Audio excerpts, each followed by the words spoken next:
This conference will now be recorded.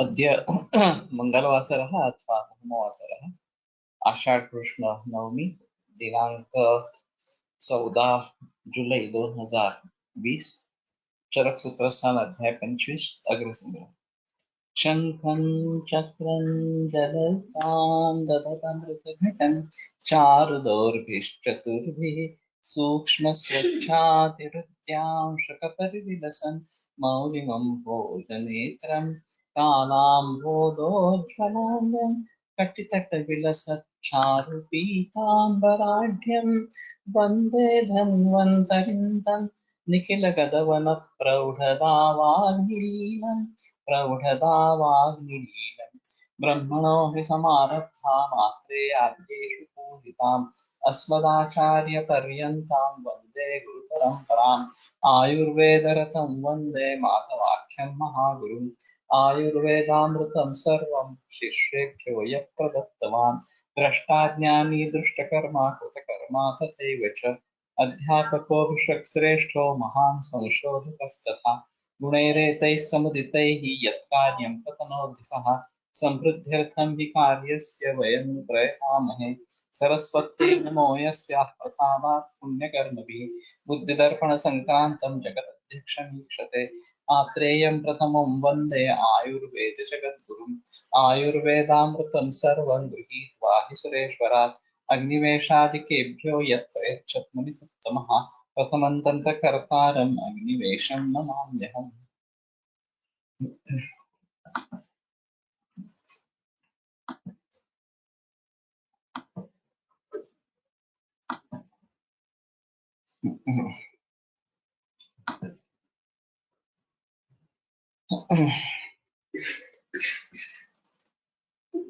यथा सात्म्यं चेष्टाभ्यवहारो सेव्याः तर्हि सात्म्यानुसारेण एव चेष्टाश्च आहारश्च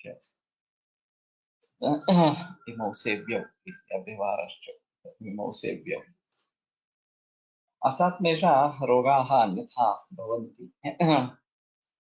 अकस्मात् कस्यचित् आरम्भः अस्माभिः क्रियते चेत् अथवा अकस्मात् कस्यचित् त्यागः अस्माभिः क्रियते चेत् तर्हि असात्मजाः रोगाः तत्र सम्भवन्ति। अतः हितं क्रमेण सेवेत अहितात् उचितात् हितात् धीमान् क्रमशो विरमे नरः एतादृशः उपदेशः तत्र कृतोऽस्ति। तर्हि सात्म्यानुसारम् एव चेष्टा वा अव्यवहारः वा सेव्यः इति। कालभोजनम् आरोग्यकराणाम् इदमपि महत्वपूर्णं सूत्रम्। काले भोजनम् आरोग्यकराणां भावानां श्रेष्ठम् इति। तर्हि कस्तत्र कालः? प्रसृष्टे विण्मूत्रे हृदयसोमले दोषे सुकृतके विशुद्धे चोद्गारे क्षुब्धकबोधने वाते नुसर्ति तथा ज्ञावुद्युक्ते विशदकर्मे देहे च सुलभे प्रयुञ्जीताहारं विदिनेम तत्कालस्यैनतम्। वाग्भटाचार्य ने इसको भली भांति एक सूत्र में अच्छी तरीके से इकट्ठा किया है। ये चरक अष्टांग हृदय सूत्र स्थान 8वें अध्याय में अंततः ये श्लोक आता है। तो इस श्लोक को ध्यान में रखते हुए एक क्षणादि काल और आवस्थिका काल, ये दो चीजें हैं। ये सब जो वर्णन है वो आवस्थिक काल के हिसाब से है, और क्षणादि काल के हिसाब से देखा जाए तो किस ऋतु में कब कैसे भोजन करना है इसके बारे में निर्देश मिलते हैं। और सुश्रुत के ऊपर डल्लन की जो टीका है उसमें उसने पहले प्रहर में वास्तव में भोजन करने के लिए कहा है, और ये शायद 10 साढ़े 10 बजे का समय आ जाता है, जिसको अभी ब्रंच कहते हैं। अभी ये ब्रेकफास्ट की संकल्पना रूढ़ हो गई, और देरी से लंच और देरी से डिनर ये इस प्रकार का हो गया है। लेकिन बेहतर ऑप्शन है कि 10 साढ़े 10 बजे सुबह खाना खावे और फिर शाम को 6 साढ़े 6 बजे खावे।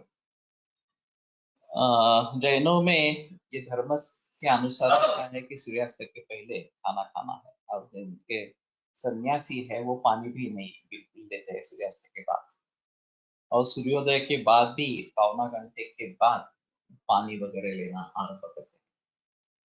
तो ये अच्छा है वास्तव में। हमारे यहाँ अगर सूर्यास्त हो गया तो सूर्यास्त के बाद पौना घंटा छोड़कर फिर खाना खाना है, इस प्रकार का बताया गया है। संध्या समय खाने के लिए निषिद्ध इस प्रकार का माना गया है। संध्या सुव्यवहार स्वप्नाध्ययन चिंतन वगैरह इस प्रकार के बारे में आपको बताया। तो जप जाप्य उस समय में कर सकते हैं, ऐसा थोड़ा सा रहेगा। लेकिन बेहतर ये रहेगा कि 2 ही दफा खाना खावे। और अभी जो प्रचलन हो गया है 3 दफा खाने का, वो शायद हमारा कार्य का समय जो है वो बदल गया इस प्रकार का है। वास्तव में भारत में सुबह और शाम इस प्रकार का अगर काम होगा तो ज्यादा बेहतर इस प्रकार का होगा, या दोपहर से शाम तक काम करना इस प्रकार का, और सुबह जल्दी काम पे जाना, और बीच में थोड़ी रुकावट हो। लेकिन ये प्रैक्टिकली काफी कठिन है। रहने का ठिकान, काम के लिए जाने का ठिकान, ये इसमें बहुत सारा अंतर होता है। तो ये काफी मुसीबत वाली बात है। लेकिन अगर हम एक समय निर्धारित करके लेते हैं जो शास्त्र के अनुसार हो, तो वो बेहतर इस प्रकार का होगा। और ये आरोग्यकर बातों में सबसे श्रेष्ठ है। तो ये जब हम दिनचर्या देखते हैं मरीज की, तो उसमें सुझाव देना जरूरी है कि काल भोजनम आरोग्य कराणाम, तो आरोग्य अगर चाहते हैं तो काल भोजन सबसे अहम चीज है। तृप्ति है आहार गुणानाम, आहार गुणों में तृप्ति सबसे श्रेष्ठ है। हाँ, तो जब तक तृप्ति नहीं होती है तब तक और खाने की इस प्रकार की इच्छा होती रहती है, और फिर संतर्पणोत्थ बीमारियां होती है। तो उस हिसाब से तृप्ति कैसे हो इसके बारे में थोड़ा देखना पड़ेगा। और ये एक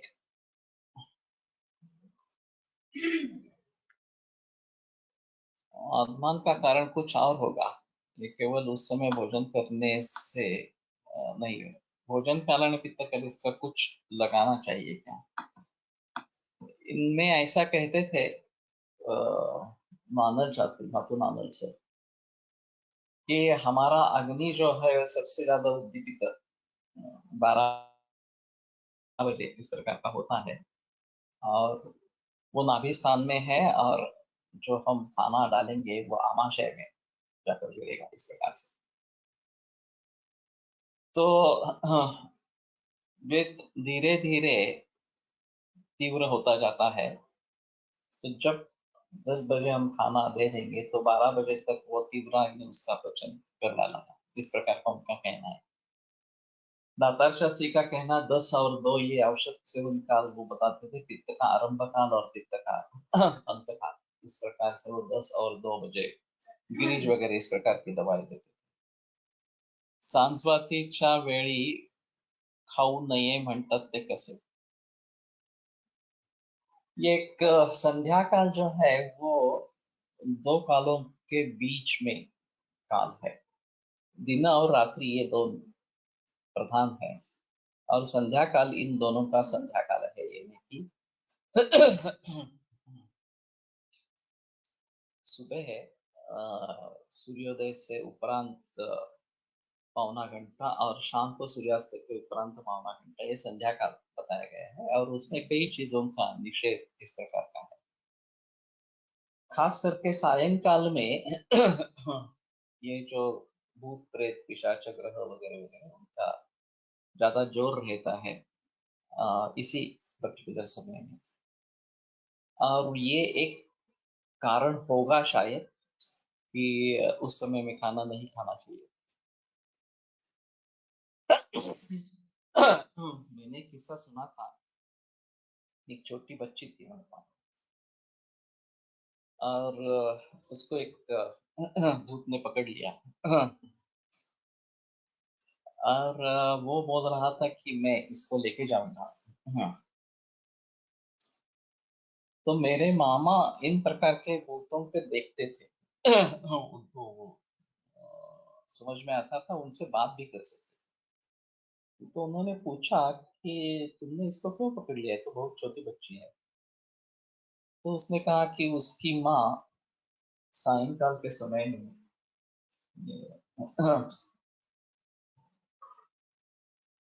दार के चौखट पर दही भात खिला रही थी उसको।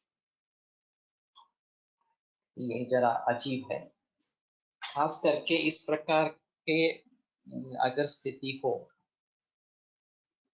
तो उनके लिए एक छिद्र हो जाता है और वो आसानी से पकड़ सकते हैं, ऐसा है। तो इसके बारे में थोड़ा सा सजग होना जरूरी है। और खास कर कब करके हम जब प्रवास कर रहे हैं और इस प्रकार से जा रहे हैं कहीं, तो ये बात ध्यान में रखना जरूरी है। और अभी स्मशान शहर के मध्यवर्ती हो गए हैं, तो वहाँ मध्यान्ह 12 वाजता आणि रात्री 8 वाजता आर करण्यासाठी सांगतात। ये थोड़ा हो सकता है इस प्रकार से। लेकिन गलधन के टीका के अनुसार वो 9:45-10 बजे का समय आता है, सुश्रुत की जो टीका है इस गलधन। और उसमें एकाशन व्यसन इस प्रकार की भी बातें कही गई है।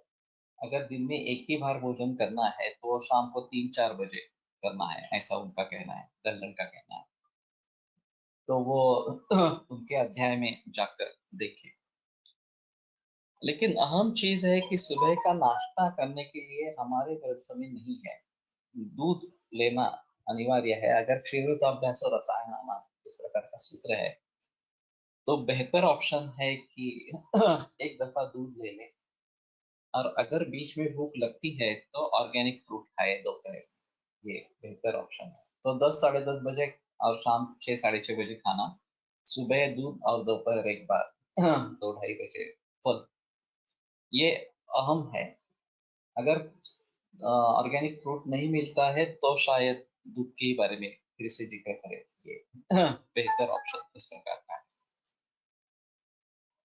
तो तृप्ति आहार बढ़ाना, तृप्ति होना जरूरी है। ये ओबेसिटी में अभी जो प्रचलन है, डाइटिंग करते हैं तो उसमें तृप्ति नहीं होती है। और अगर समाधान नहीं होगा तो वो काम नहीं करेगा। तो बेटर ऑप्शन इस प्रकार का है कि हाँ, तृप्ति हो। रुचिता दिवेकर की जो किताब है उसमें इसके बारे में काफी जिक्र किया है कि थोड़ा थोड़ा ही खाए, लेकिन इस तरीके से खाए कि उससे तृप्ति हो जाए। तो ज्यादा खाना नहीं जाए तर भी तृप्ती हो। दोन जेवणात आत्ता तसाचा कालावधी असावा, जैसे कि दोन जेवणात आत्ता तसाच कालावधी असावा, ये सबसे अहम है। हम कोलटकर सर, मैं सभी शाम को खाना खा के क्लिनिक में जाते थे 6 बजे, और फिर 10-10:30 तो आराम से बच जाते थे क्लिनिक से छूटने में। तो आके सिर्फ सो जाना है, बाकी कुछ नहीं करना है। याममध्ये न भोक्तव्यम याम युग्मन न लभेत, याम मध्ये रसोत्पत्ती यामयुग्मात बलक्षयः।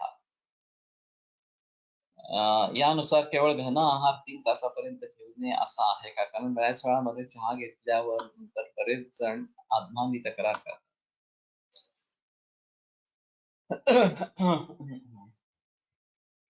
या आत्मान के बारे में बताना काफी मुश्किल है। एक ये अनुवंशिक भी हो सकता है, ऐसा भी है। अगर इस प्रकार के शिंदी धान्य का प्रयोग ज्यादा है या स्प्राउटेड है तो उससे भी बढ़ता है, या चने की दाल वगैरह से बढ़ता है, आलू से बढ़ता है, ये भी एक चीज है। कई लोगों में नासा में अवरोध होता है और हवा निगल जाती है अन्न के साथ,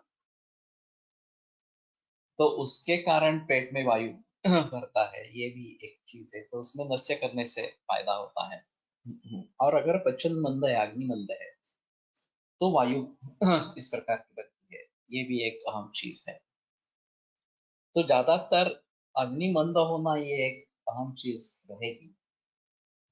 और ये चाय का प्रचलन पिछले करीबन 125 150 बरस से हुआ, अंग्रेजों के कारण इस प्रकार का। ये श्लोक जो है यामई मन लंगेरी रत्नाकर से है।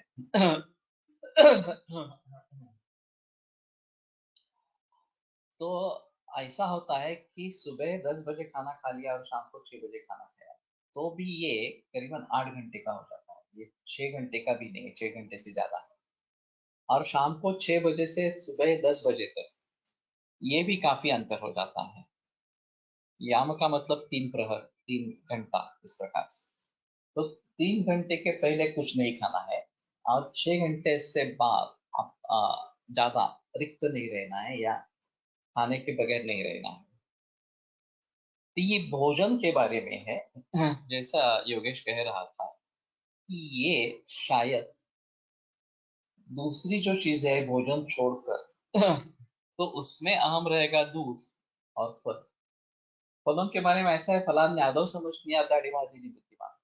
दाढ़ी मादी जो फल है वो खाने से पहले खाए या फिर दो खाने के बीच में खाए। ये कच्चे होने के कारण पचन में थोड़े भारी है, लेकिन फिर भी घना आहार के लिए देखा जाए तो कम ही है, इस प्रकार से हल्के ही है।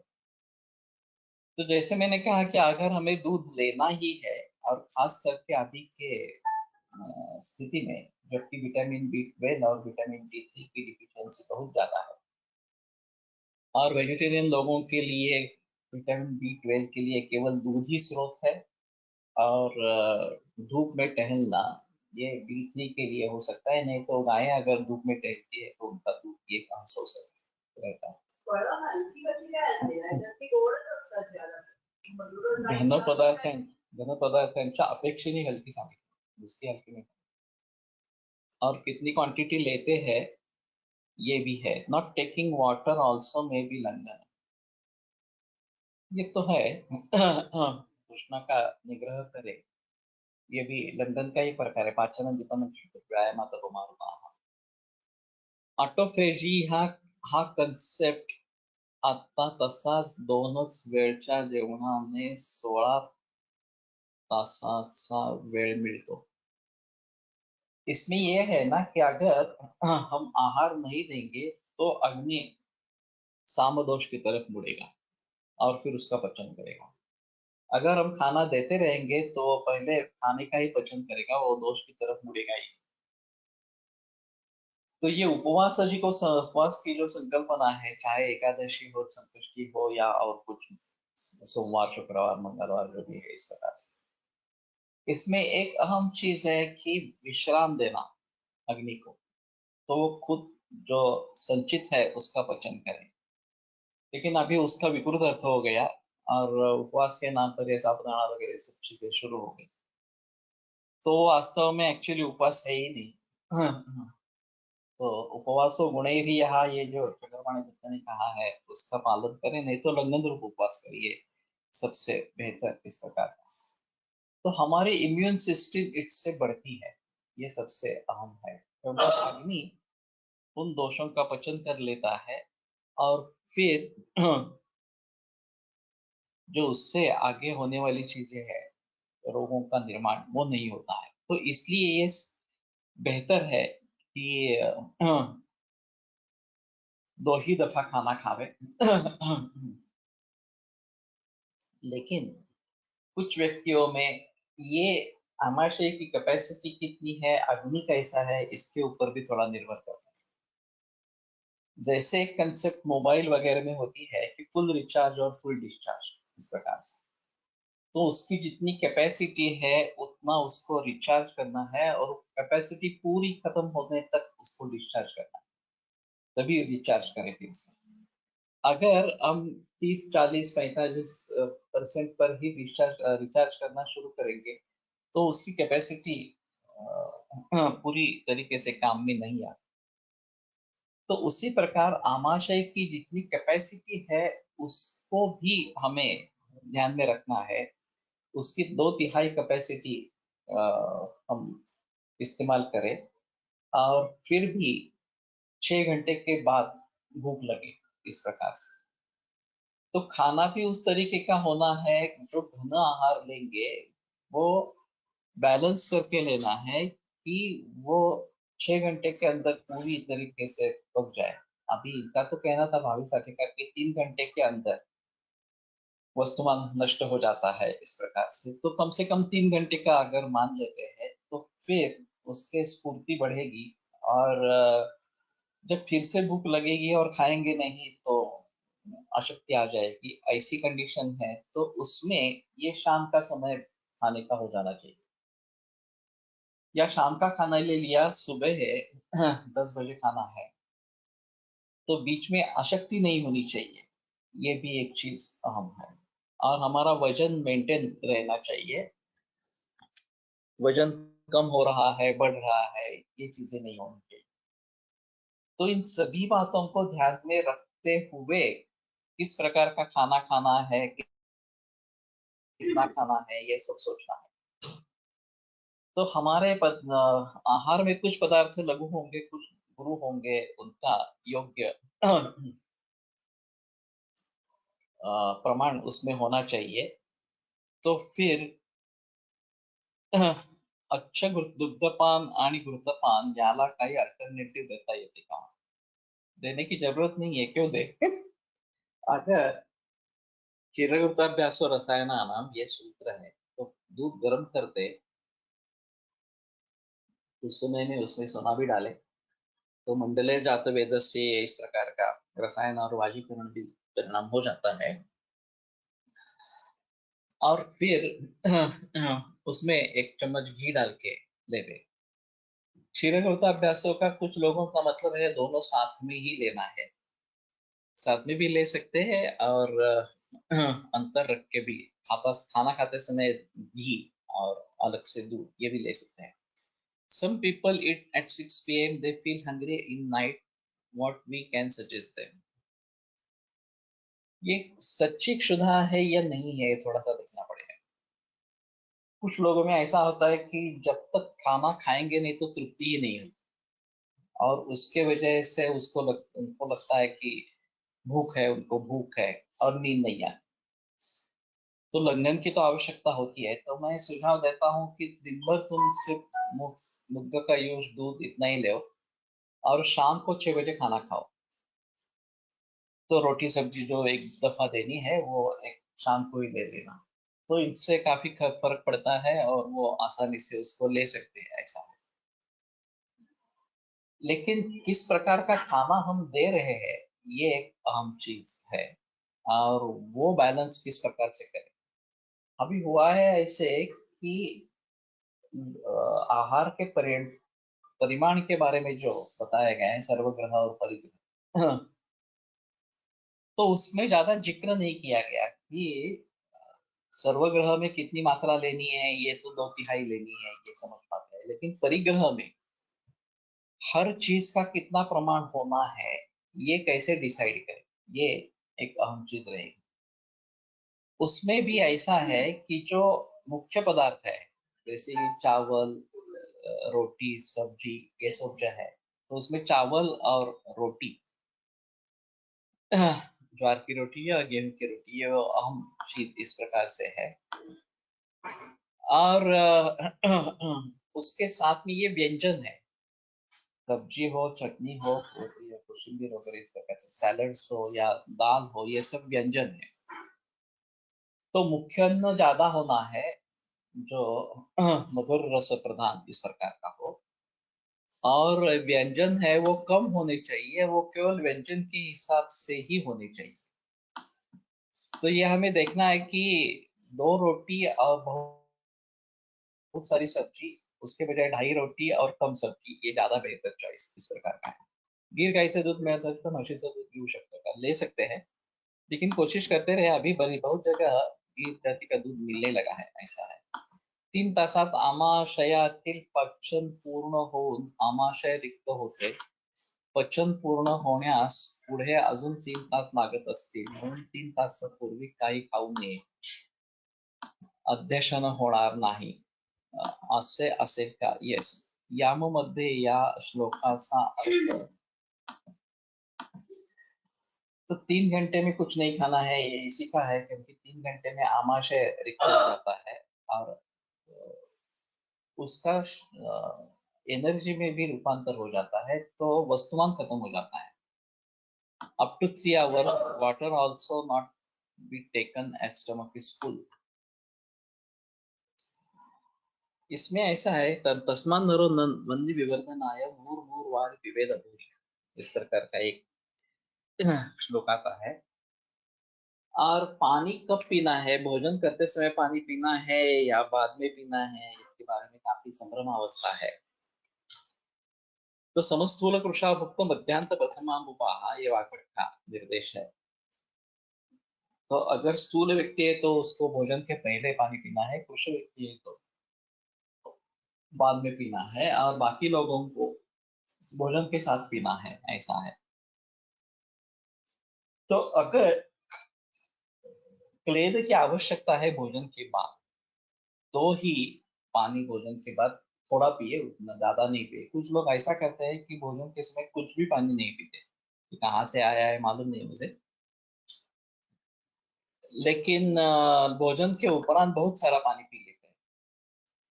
तो ये स्थौल्य को निर्माण करता है एक चीज, और कफ को बढ़ावा देता है।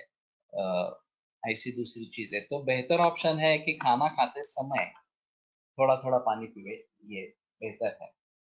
दूसरा ये भी एक रहता है कि हमारे भोजन में मधुर, अम्ल, लवण सभी प्रकार के रस है, और उनका आपस में विरोध हो सकता है। तो बीच बीच में पानी लेवे, ऐसा भी है। जब रस बदलते हैं, मधुर से पहले या खीर वगैरह ऐसा कुछ है वो खा लेना है, और बाद में चावल वगैरह शुरू करना है, या घृत पूर्वम समझनिया, चावल और घृत शुरू में लेना है, और फिर बाद में बाकी अन्न खाना है। तो इस बीच में पानी लेना है रस चेंज करने के समय, ऐसा भी कहा होगा। और दूसरी एक चीज रहती है, पंचपक्वान्नों का भोजन रहता है, तो उसमें एक ऐसी परिस्थिति थी कि केशर पानी में घुल मिल कर वो रखते थे, और जब एक पकवान से दूसरे पकवान में उंगलियां डालेंगे, उस बीच में वो केशर में डालते थे। ये एक पद्धति है। अभी तो ये सब नहीं रहा, पंच पकवान भी नहीं रहे और केशर का भी नहीं रहा उतना जिक्र इस प्रकार का। अभ्यवरण शक्ति उत्तम, मध्यम आणि हीन कैसे निश्चित करें। अभ्यवरण शक्ति और जरण शक्ति अलग अलग है। हाँ, चरक मीमांसा अध्याय 8 में जो परीक्षण बताया है, वो उसमें अभ्यवरण शक्ति एक अलग चीज है और जरण शक्ति भी एक अलग चीज है। तब अभ्यवरण शक्ति कितना खा सकते हैं, भीम को वृकोदर इस प्रकार की संज्ञा थी, और उसकी अभ्यवरण शक्ति भी अच्छी थी और जरण शक्ति भी अच्छी थी। बकासुर का जो उसने वध किया, वो गाड़ा भर अन्न इस प्रकार का बताते हैं। तो वो आराम से गाड़ा भर अन्न खा सकता था। हम सोच भी नहीं सकते हैं कि इतना अन्न कैसे खाएंगे हम इस प्रकार से। तो ये अभ्यवरण शक्ति है, और उसको पचन करने की भी क्षमता थी, तो ये जरण शक्ति इस प्रकार की भी है। तो आमाशय की कैपेसिटी अभ्यवरण शक्ति को निर्धारित करती है, और ये जो है जरण शक्ति जो है, वो पचन कितने समय में किस तरीके से होता है, ये जरण शक्ति है। दोनों अच्छे होने जरूरी है। तो हमें ये थोड़ा सा देखना पड़ेगा कि हमारी अभ्यवरण शक्ति कितनी, कितना खा सकते हैं एक समय में, और उतना पचा सकते हैं क्या। तो अगर 3 घंटे में फिर भी आमाशय रिक्त होना चाहिए, अभ्यवरण शक्ति हमारी ज्यादा है तो भी 3 घंटे में आमाशय रिक्त होना चाहिए, गृहिणी में उसका कार्य चालू रहेगा पचन का जो है वो इस प्रकार का। लेकिन उस समय में कुछ लिक्विड या एक आध फल इस प्रकार से ले सकते हैं, और फिर 6 घंटे के उपरांत खाना लेना जरूरी इस प्रकार का रहेगा। मद्य पानी कभी प्यावे, मध पानी कभी प्यावे, ओबेसिटी में कर सकते हैं शुरू में। स्थूलानांतु मधुदकम, अजीर्णे भेषजम वारी जीर्णे वाली वारी वन प्रदम भोजने चामृतम वारी भोजन अंत्य विषय। इस श्लोक का कोई आधार नहीं है, ये आयुर्वेद का श्लोक ही नहीं है। तो ये भोजनांत्य विषप्रदम, इसके बारे में काफी कथाएं प्रचलित है। कि इसी प्रकार का एक वैद्य था, उसको ये श्लोक मालूम था। तो किसी एक किसान ने खाना खा लिया, ऊपर लोटा भर पानी पी लिया। तो बोले, अरे क्या कर रहे हो, तुमने विष कर दिया पानी का। तो बोला, क्या हुआ? मैंने ऐसा पानी अंत में नहीं पीना है। तो उसने बोला, ठीक है, अगर मैं फिर से रोटी खा लूं तो चलेगा। तो उस वैद्य ने सोचा, हाँ ठीक है, चलेगा। भोजनांत विषय प्रदम में, भोजन के बीच में कुछ नहीं है। तो उसने फिर 4 रोटी खाई। तो कहने का मतलब ये है कि जिसका अग्नि इतना सक्षम है, उसको क्या होगा? उसको कुछ नहीं होगा इस प्रकार से। तो ये श्लोक आयुर्वेद का है ही नहीं। तो कहाँ से आ गया है मालूम नहीं है। तो इसको छोड़ ही देना चाहिए इस प्रकार से, ये नहीं लेना है इस प्रकार से। तो जो तक्रम चक्र से दुर्लभम, ये भी जो श्लोक है, ये भी इसी प्रकार का है। वो पहेली है वास्तव में। एक संस्कृत में एक प्रतियोगिता रहती है कि एक चरण देते हैं श्लोक का, और उसके आधार पर 3 चरण बनाना है, खुद तैयार करना है इस प्रकार से। समस्या पूर्ति कहते हैं उसको।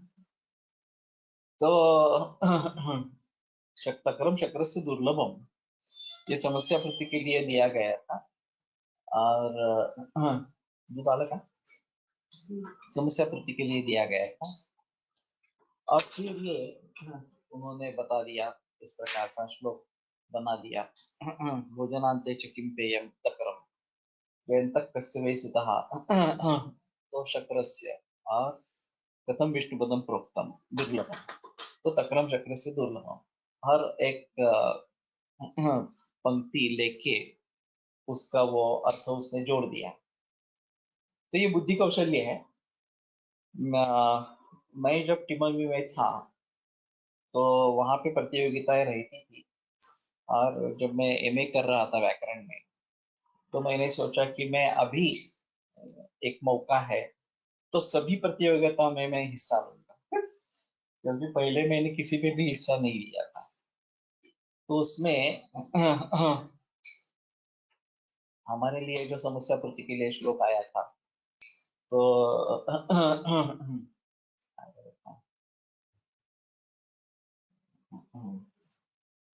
अभी मुझे याद आया था, स्वार्थ प्रवृत्त सकलो ही लोका, ये समस्या पूर्ति के लिए आया था। तो मैंने रुग्णम विनार्थम सुचिकित्सकोपि नैवेच्यति प्राणी वियोग जाने वैद्यस्तु वित्ता हरणे ही मग्ना स्वार्थ प्रवृत्त सकलो ही लोका, इस प्रकार की समस्या पूर्ति की उस समय। और वो तुरंत करना पड़ता है, 5 मिनट के अंदर समस्या पूर्ति लिख के दे देना है इस प्रकार से। तो ये श्लोक अच्छा था। ये वैद्यकीय व्यवसाय के ऊपर था, वैद्य एक प्रतिनिधि उसका है इस प्रकार का। तो मुझे पता चला कि हाँ, मैं काव्य कर सकता हूँ। तो उसके आगे मेरा काव्य लिखना शुरू हो गया। और फिर फणसरकर जी का जब देहांत हुआ, तो मैंने उनके ऊपर 24 श्लोकों का काव्य लिखा। इदं किं संजातं दलतिहृदयं शोकव्रता प्रमोदस्थानं मे जगति ऋतवानंतकरिपुः, इस प्रकार से वो 24 श्लोकों का काव्य है। शिखरिणी वृत्त से शुरुआत है और पूर्ति वृत्त से उसका आखिरी श्लोक है। तो अजीर्णे भेषजम वारी जीर्णे वारी पद प्रदम भोजने चामृतम वारी भोजनांत विषय, वही श्लोक लिखा है। तो संस्कृत में आया था। सोलापुर से एक वैद्य गौतम देवड़ानंतर पानी प्यासे सांगायचे, लेकिन उसके लिए आधार नहीं है। जब जैसे मैंने बताया, आत्मक का जो सूत्र है वही बेहतर इस प्रकार का ऑप्शन है। एक वेळा जेवण करायचं असतं, चतुर्थी प्रमाणे चंद्रोदय नंतर चालेल का, लेकिन चंद्रोदय कब है ये देखना चाहिए। रात्रि का भोजन रात्रि के पहले प्रहर में करना है ज्यादा से ज्यादा। सूर्यास्त से पहले करो, नहीं तो ये संध्या काल छोड़कर रात्रि के पहले में करो। 8 बजे ये ठीक है वास्तव में। पुष्कळ लोक चातुर्मासात नक्त नावाचं फक्त एक वेळ भोजनाचं व्रत करतात, ती योग्य है। वो कब खाना खाते हैं ये देखना चाहिए। हाँ, अगर एक ही बतासा खाना खाना है, वो 3-4 बजे बेहतर इस प्रकार का है। अभ्यावरण शक्ति और जनन शक्ति उत्तम मध्यम हीन निश्चित करने का क्राइटेरिया। अभ्यावरण शक्ति तावत इसके जरिए बता सकते हैं। जलधवती के जरिए अभ्यावरण शक्ति कितनी है ये बता सकते हैं। जरण अंतिम जरण शक्तिया परीक्षित, तो कितना खाना खाने के बाद अगर ये 2/3 खाना खाते हैं तो 1/3 घन का 1/3 द्रव इस प्रकार का, और उसका कितने समय में पचन होता है, इसके आधार पर जरण शक्ती कैसी है इसके बारे में सोच सकते हैं. आहार सेवन करताना रसक्रम चुकीचा ठेवल्यास पचनावर इफेक्ट होतो का? हो सकता है. अद्याद्रव्यं गुरुस्निग्धं स्वादुमंदं स्थिरं पुरः. इसके भी विशेषमोचोचामर मोदकोत्सारिकादिकम. अद्याद्रव्यं गुरुस्निग्धं स्वादुमंदं स्थिरं पुरः. ये वाक्पट ने लिखा है 8वें अध्याय में से प्रश्न. तो गुरु वगैरह जो पदार्थ है वो बीच में खाने हैं. हम कटुतिक्त कषायकम अंते और मध्यम लवणोत्कट, मध्य अम्ल लवणोत्कट लेना है. काही लोग जेवणानंतर 30 मिनिटानंतर पाणी पितात किती योग्य. वैसे ही मैंने बताया कि ये नहीं है वास्तव में. तो खाना खाते समय थोड़ा थोड़ा पानी लेना ये ज्यादा बेहतर इस प्रकार का है.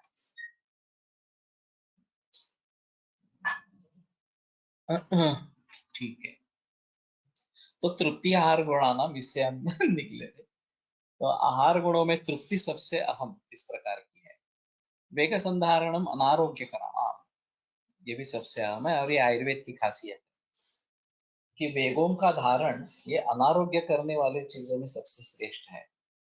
और उदावर्त एक आयुर्वेद का अहम निदान है जिसके बारे में एलोपैथी में कुछ भी नहीं है. वो तो वायु को पकड़ नहीं पाते हैं क्योंकि ये किसी सोनोग्राफी वगैरह इसमें दिखने वाली चीज नहीं है. और इस प्रकार के वायु का प्रकोप, खास करके अपान वायु की ऊर्ध्वगति हो जाना, उदावर्त हो जाना, ये काफी कॉमन इस प्रकार का है. और अजानता भी वेग संधारण इस प्रकार का हो जाता है, ये भी एक अहम चीज इस प्रकार की है. कॉन्स्टिपेशन हो जाता है, कॉन्स्टिपेशन के जरिए मलसंग और फिर वायु की ऊर्ध्वगति, उदावर्त इस प्रकार की बहुत सारे लोगों में दिखाई देती है. तो ये आयुर्वेद की एक अहम संकल्पना है, और उसको भली भांति जानना है और प्रैक्टिस में उपयोग में लाना है, ये एक अहम चीज इस प्रकार की रहेगी. और जिनके बारे में ग्रंथों में जिक्र नहीं है लेकिन जिनके बारे में अभी सोचना पड़ेगा, ऐसे भी नए कुछ वेग है, जैसे कि स्वेदावरोध. ये अभी एसी या इस प्रकार की हवा से अगर हम आर्टिफिशियली स्वेदावरोध इस प्रकार का कर रहे हैं तो ये एक अहम चीज है. अभी डब्ल्यूएचओ की नई गाइडलाइंस आई है, उसमें जिम में एयर कंडीशनिंग नहीं होना है, ये उनका कहना है, क्योंकि हम पसीना निर्माण करने की कोशिश कर रहे हैं और ये पसीनों को रोकता है, पसीनों को रोकता है. तो जिम एयर कंडीशन नहीं होने हैं, ऐसा उनका कहना है. तो उसी प्रकार से रजत प्रवर्तन पहले लाने के लिए, आगे करने के लिए दवाइयाँ ली जाती है, ये काफी कॉमन है. और ये भी अच्छा नहीं है, ये नया वेग के हिसाब में हमें देखना पड़ेगा उसको. और इसमें हार्मोनल इम्बैलेंस हो जाता है. और दूसरी तरफ हमारे धर्म के संस्कार है कि घर में कुछ धार्मिक कार्य है तो वो कैसे उसको निपटाए. ये रजस्वला अवस्था, मलिन अवस्था इस प्रकार की कही जाती है. और धार्मिक कार्य करने के लिए वो बराबर नहीं है, ऐसा समाज का मानना है. थोडं खाल्लं तरी चेसमध्ये अडकल्याचे फील काही लोकांमध्ये दिसतो, याचा विचार कसा करावा. एक प्रकार का उदावरत ही है. अन्न आदान करना तो प्राण कोष्ठम प्रकर्षण. आदान ये प्राणवायु का करना है और वो अन्न को कोष्ठ में लेके जाता है. तो प्राण काल में इसमें औषध देवे, वात का शमन करने वाला, शायद षड्धरण योग ये देवे, या फिर विकसा वगैरह इस प्रकार की जो दवाइयां है जो स्रोतोस का विस्फारण करने वाले मस्तु है, तो वो देवे प्राण काल में. तो परिणाम दिखता है, तुरंत परिणाम दिखता है. और कॉन्स्टिपेशन है क्या है वो भी देखे. तो कहने का मतलब ये है कि इस प्रकार के जो नए वेग अभी है उनके बारे में भी सोचना है. और अधारणीय जो वेग है, लोभेर्षा द्वेष मात्सर्य राग आदि नाम जो, उसके बारे में तो चिंता होती ही नहीं है, विचार भी नहीं होता. तो उन वेगों का धारण कैसे करें, ये एक अहम चीज रहती है। उनको समझे कैसे, ये भी एक अहम चीज होती है। हमारा जो प्रोफॉर्मा है स्टिकिंग का, उसमें उसके बारे में काफी प्रश्न है और वो पूछे जाते हैं, उसके ऊपर टिक मार्क किए जाते हैं, लेकिन फिर भी उसके ऊपर ज्यादा जिक्र नहीं किया जाता। जब मैं चिकित्सा लिखता हूँ तो चिकित्सा लिखना एक अलग अलग चीज है। उसको जो समझाना है पत्थर परहेज के बारे में, बच्चा पत्थर के बारे में, इसमें ये मानस भावों के बारे में भी समझाना जरूरी है। अगर उसने लिख दिया है कि चिंता है, क्रोध है, वगैरह वगैरह इस प्रकार के भाव है, तो उसमें से बाहर कैसे निकले, या जेलसी इस प्रकार की है, मत्सर है, लिखते हैं लोग कि हाँ मुझे मत्सर है इस प्रकार से। मैं कंपैरिजन करता रहा हूँ, दूसरों से कंपेयर करने की आदत है, और फिर मैं दुखी होता हूँ कि मुझे उतने पैसे नहीं मिल रहे इस प्रकार से। तो उसके बारे में भी जिक्र करना बहुत जरूरी इस प्रकार का है। और ये भी वेग के हिसाब से हमें सोचना है, ये धारणीय वेग है और उनका धारण नहीं हो रहा, अगर उनको कंट्रोल नहीं कर रहे हैं हम, तो वो भी हमारे लिए रोग का कारण, अहम कारण इस प्रकार से बन जाते हैं, और ये ज्यादा मुश्किल है समझना इस प्रकार से। तो कम से कम ये हुआ है कि केस पेपर में है, और उसके बारे में अगर जिक्र करना है, काउंसलिंग करना है, तो उसके बारे में थोड़ा कर सकते हैं। अभी मेरी फिलहाल स्थिति ऐसी है कि मैं काउंसलिंग के लिए समय नहीं दे सकता, तो असिस्टेंट्स या विद्यार्थी जो है उनको ही ये कार्य करना है। लेकिन ये करना जरूरी है, ऐसा है। और खासकर अभी हम जब योगश चित्तवृत्ति निरोधा ये पढ़ रहे हैं, आज दोपहर में भी वो लेक्चर रहेगा। और मैं सोच रहा हूँ कि परमाणु का जो विचार है वो चरक संहिता से ले ले। 11वां अध्याय जो है तीसरे श्रेणी में, उसमें परलोक की सिद्धि के बारे में इनका परमाणु का विचार आया है। तो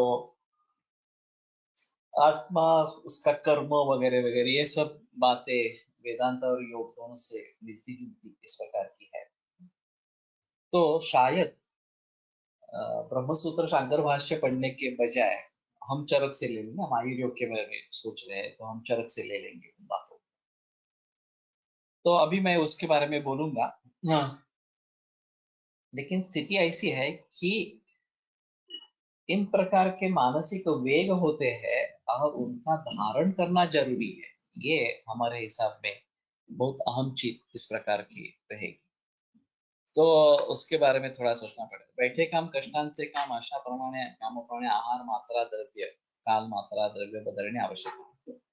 ये तो सही है, इसकी उसके हिसाब से इसमें परिवर्तन लाना है। पहले जमाने में जो हमाल काम करते थे वो दूध और जलेबी खाकर निकलते थे, और फिर शाम को आकर खाना खाते थे। ये बीच में वड़ा पाव ने जगह उसकी ले ली, और अभी भी इसी प्रकार का चक्कर चल रहा है। तो ये बहुत बुरी इस प्रकार की बात है। कधी कधी लवकर भूक लागते, तर कधी दिवसभर लंघन करू शकतो, यात अग्नीचा विचार कसा। विषम सम्यक अप्याश सम्यक का विचारात पच्यते, विषमाग्नि का लक्षण है। तो ये वात दोष के कारण होता है, तो वात दोष की चिकित्सा करना इसमें आवश्यक रहेगा। जब तक ये पूरा अपने स्थान पर नहीं आएगा तब तक। तो ये विषमाग्नी है। मानसिक वेग धारण केल्याने अँझायटी वाढते असे रुग्ण सांगतात, ते कसे समजावे। इसमें ऐसा है कि वेग धारण यानी कि उस समय उस वेग को रोकना, आगे चलकर उसका परिवर्तन इस तरीके से करना कि जिससे हम फायदा पा सकें।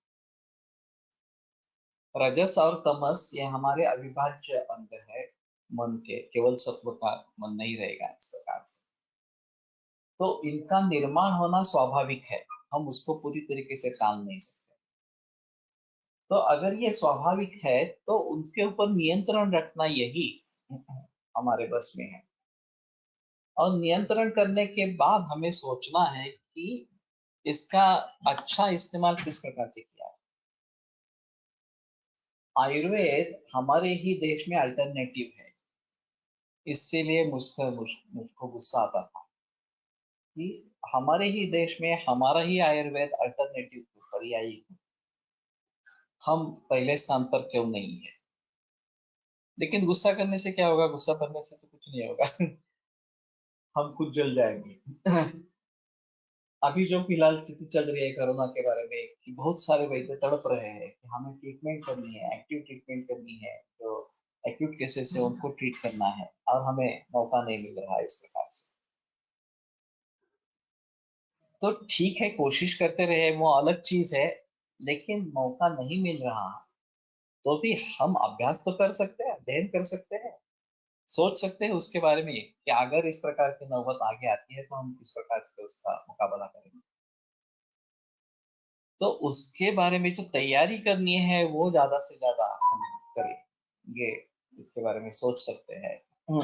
उसी तरीके से अगर हमें आयुर्वेद प्रथम पसंदी का वैद्य पूरे विश्व भर में होना, यह हमारा उद्देश्य है, मकसद है, तो वो कैसे हासिल करें उसके बारे में हमें सोचना है। तो क्यों नहीं है उसके बारे में सोचना है। एलोपैथी को इतना बढ़ावा क्यों मिल गया है इसके बारे में सोचना है। तो उसमें ऐसा है कि सिम्टोमेटिक रिलीफ, ये जो तंत्र विकसित हुआ एलोपैथी में, उससे उसको बढ़ावा इस प्रकार का मिल गया। और दूसरी टेक्नोलॉजी है सिम्टोमेटिक ट्रीटमेंट, एक मेडिसिन से, एस्पिरिन से लेकर स्टीरॉइड्स, हार्मोन, सभी तरीके से दवाइयों से तुरंत असर दिखाई देता है। और लोगों को ऐसा होता है कि हाँ हम सुधर गए, हमारा डिसीज चला गया इस प्रकार से। वो वास्तव नहीं है। फिर भी सिम्टोमेटिक रिलीफ इतना काम तो जरूर करता है कि उनको तसल्ली हो जाती है इस प्रकार। और दूसरी चीज ऐसी है कि allopathic doctors told patient if you are eating one time and one time milk in night, it is the reason of acidity। ये ऐसा नहीं बता सकते। चाहे वो रात में लेना है नहीं लेना है ये अलग चीज है, और वो कहाँ जिक्र करता है खाने में क्या खाते हैं इसके बारे में। एसिडिटी के बारे में ऐसा है कि अगर अम्लता बहुत ही है तो कुछ भी लेंगे तो भी उसकी अम्लता हो जाएगी, दूध की भी अम्लता हो जाएगी। तो उसमें थोड़ा क्षार धर्म का इस्तेमाल करके उसको कंट्रोल करना पड़ेगा और फिर दूध दे सकते हैं, उसमें कोई प्रॉब्लम नहीं है। तो जिस कारण से एलोपैथी आगे जा चुकी है, वो कारणों को देखो, वो हमें करना है नहीं करना है अलग चीज है।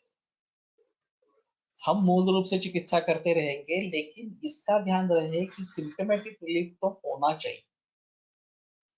अगर आपका डायग्नोसिस परफेक्ट है, आपकी चिकित्सा परफेक्ट है, तो प्रायः करोत्या हो रातारात कर्मान्यति विवेशः।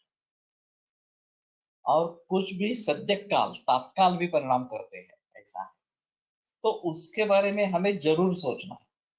चाहे हम संप्राप्ति भंग बहुत अच्छे तरीके से कर रहे हैं, कारणों को टालने के बारे में निर्देश दे रहे हैं, फिर भी जिस लक्षण के लिए वो हमारे पास आया है वो लक्षण में मुक्ति कैसी हो, पहले ही दिन या कुछ क्षणों में, ये अगर हम कर पाते हैं तो हम फिर से उभर आए।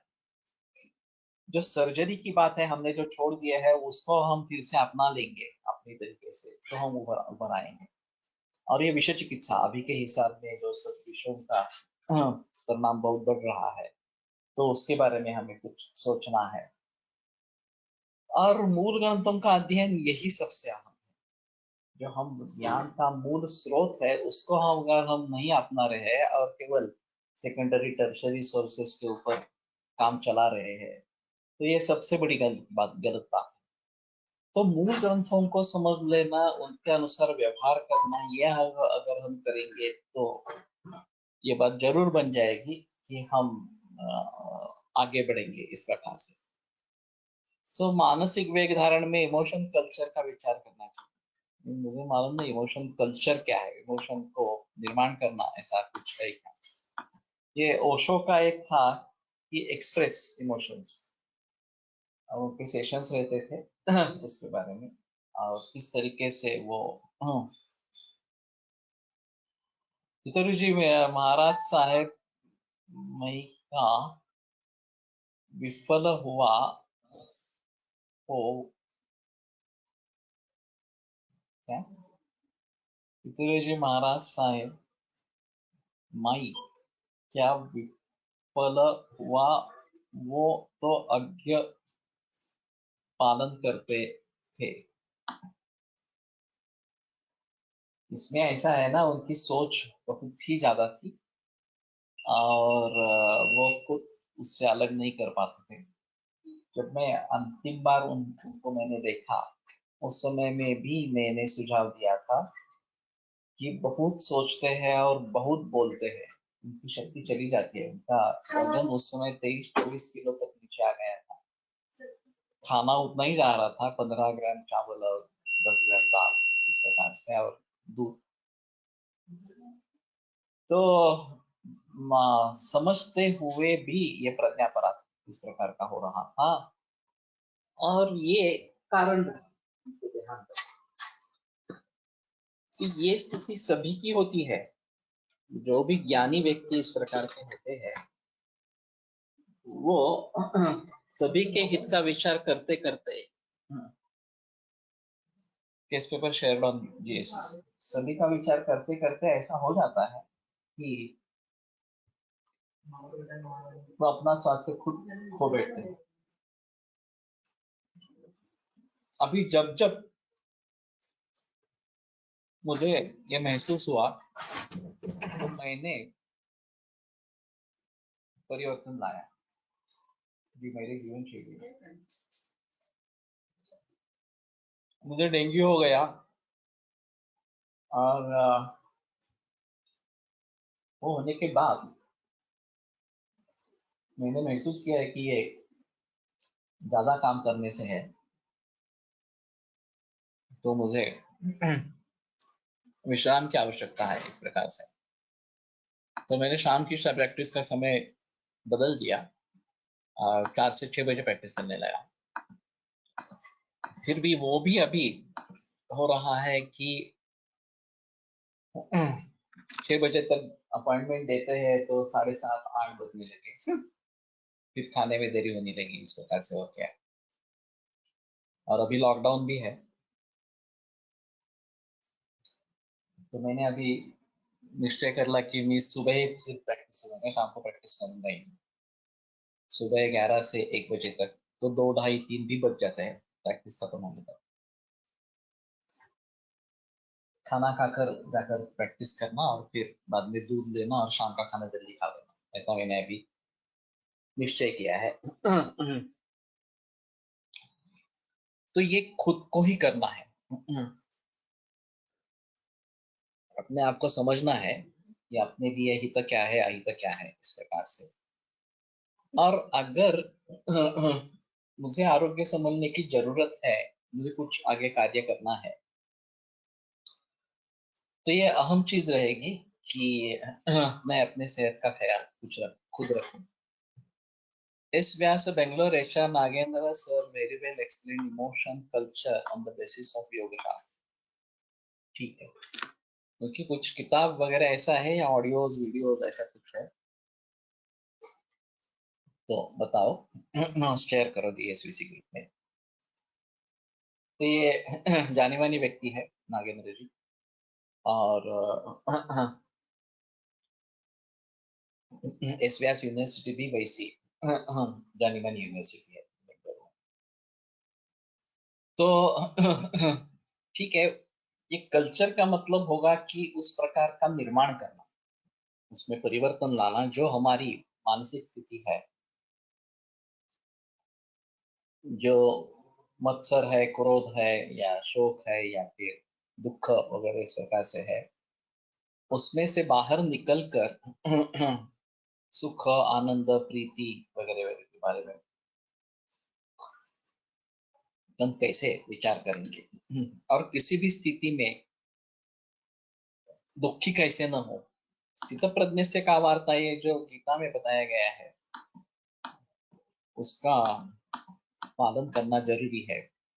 पूरा दिन दूध लेते समय हर बार दूध गर्म करने पर वह गुरु नहीं होगा, होगा कुछ हद तक, लेकिन गर्म करने से गुरु होता है ऐसा नहीं है। गर्म करने से ज्यादा देर उबालते रहेंगे तो वो गुरु बन जाए। क्योंकि उसमें पानी का जो अंश है वो कम होता जाएगा, और पानी का अंश कम होता जाएगा तो गुरु बनेगा। सिर्फ एक बार उबालना है और रख देना है, ऐसा करेंगे तो वो टिकेगा, बचन में थोड़ा हल्का होगा गर्म लेंगे तो।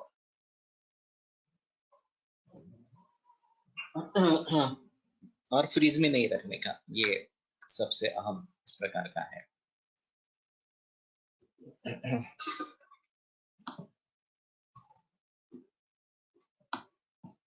जेवणानंतर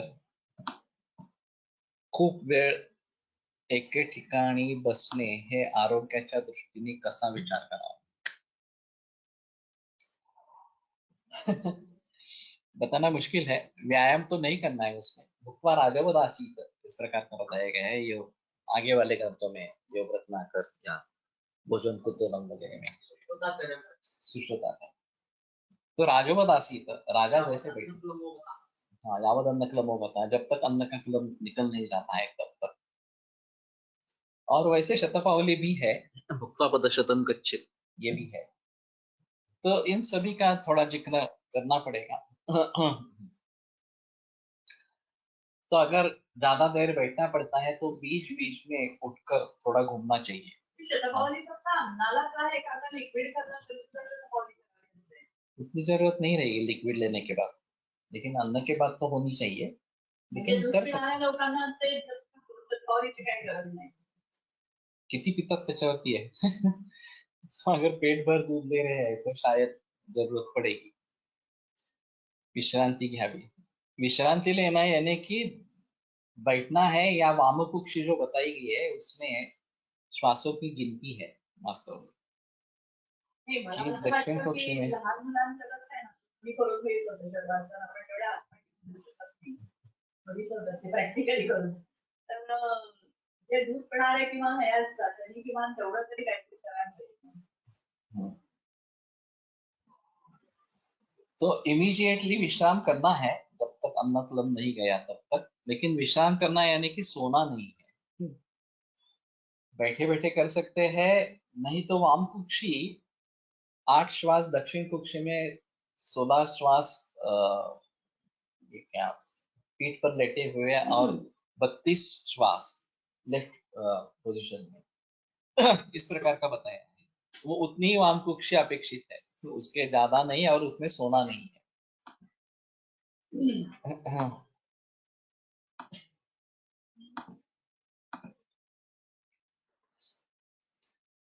फक्त शवासनात असं नाहीये.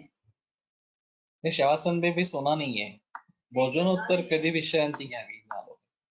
Sir, I think emotion culture is to tame your emotions, to get one's emotions in one's control and grow emotionally according to what is उपयुक्त. अभी एक जैसे इंटेलिजेंस क्वोशंट होता है, वैसा इमोशन क्वोशंट ये भी अभी नई संकल्पना है कि आपका इमोशन क्वोशंट किस प्रकार का है और उसका हम किस प्रकार से विचार करेंगे, ये नया है। लेकिन भोजन बाद वज्रासन से कैसे फायदा होता है, ये हठयोग प्रदीपिका में एक बार देखो कि उसके बारे में कुछ जिक्र है क्या, लेकिन पचन के लिए फायदा होता है, ये सभी लोगों का कहना है। चिकित्सक अपने बिजी शेड्यूल्स के वजह से दोपहर 2-3 बजे और रात में 11-12 बजे खाना खाते है। शेड्यूल चेंज करने का प्रयास करने के बाद भी नहीं हो पाता था, इसमें क्या विचार करें? निग्रह पूर्वक शेड्यूल चेंज करें, दूसरा कुछ नहीं है। जेवणानंतर शतपावली, वामकुक्षी, वज्रासन काय क्रम असावा बताना मुश्किल है। लेकिन शायद पहले ये वज्रासन करे, फिर शतपावली करे और फिर वामकुक्षी करे, ये शायद होगा। थोड़ा सोचना पड़ेगा इसके बारे में कैसे करें। शतपावली पदप्रदम गच्छेत इतना ही है, धीरे से जाना है। 32 श्वास वाम कुक्षी में, 8 श्वास दक्षिण कुक्षी में, और 16 श्वास बीच वाले पीठ पर लेटे हुए।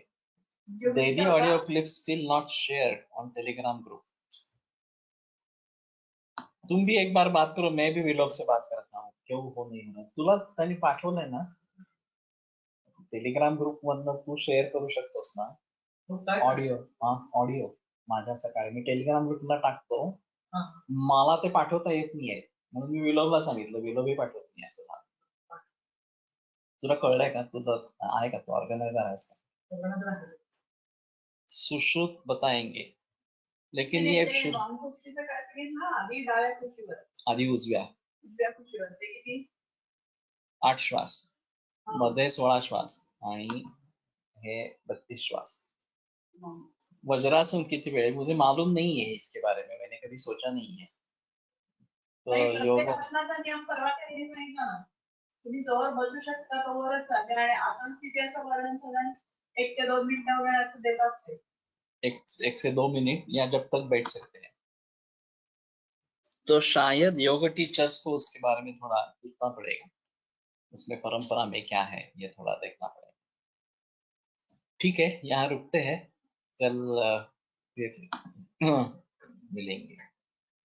आयुर्वेद प्रकांडो निगदितैः हि शल्यतंत्र प्रधानः शिष्येभ्यः शाश्वतोऽयं निखिलजन कृपा व्याप्त चित्तेन येन आयुर्वेदस्य वाञ्छन् पुनरपि भुवने काञ्च सुष्ठु प्रतिष्ठां श्रेष्ठं धन्वन्तरिं तं प्रणमति च सदा वैद्यवर्गो हि नूनम् वैद्यवर्गो हि नूनम्. विरम्यते व्याख्यानव्यापारम्. श्वः पुनरपि मिलिष्यामः. It is better to subscribe YouTube channels of Sir so that we can directly hear direct without downloading. ये मुझे मालूम नहीं है लेकिन मुझे तो उसमें अपलोड तो करना चाहिए ना. अभी अपलोड हो रहा है, लेकिन सब्सक्राइब करने से क्या होगा मुझे पता नहीं. JSVC ग्रेड मध्ये कसे जॉइन होता येईल? सुश्रुत का नंबर काफी बार दिया गया है, तो सुश्रुत से कांटेक्ट करो ग्रुप मध्ये. Thank you sir.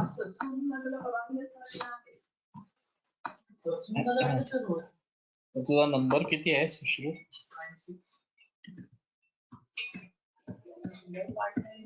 96 हा 73 75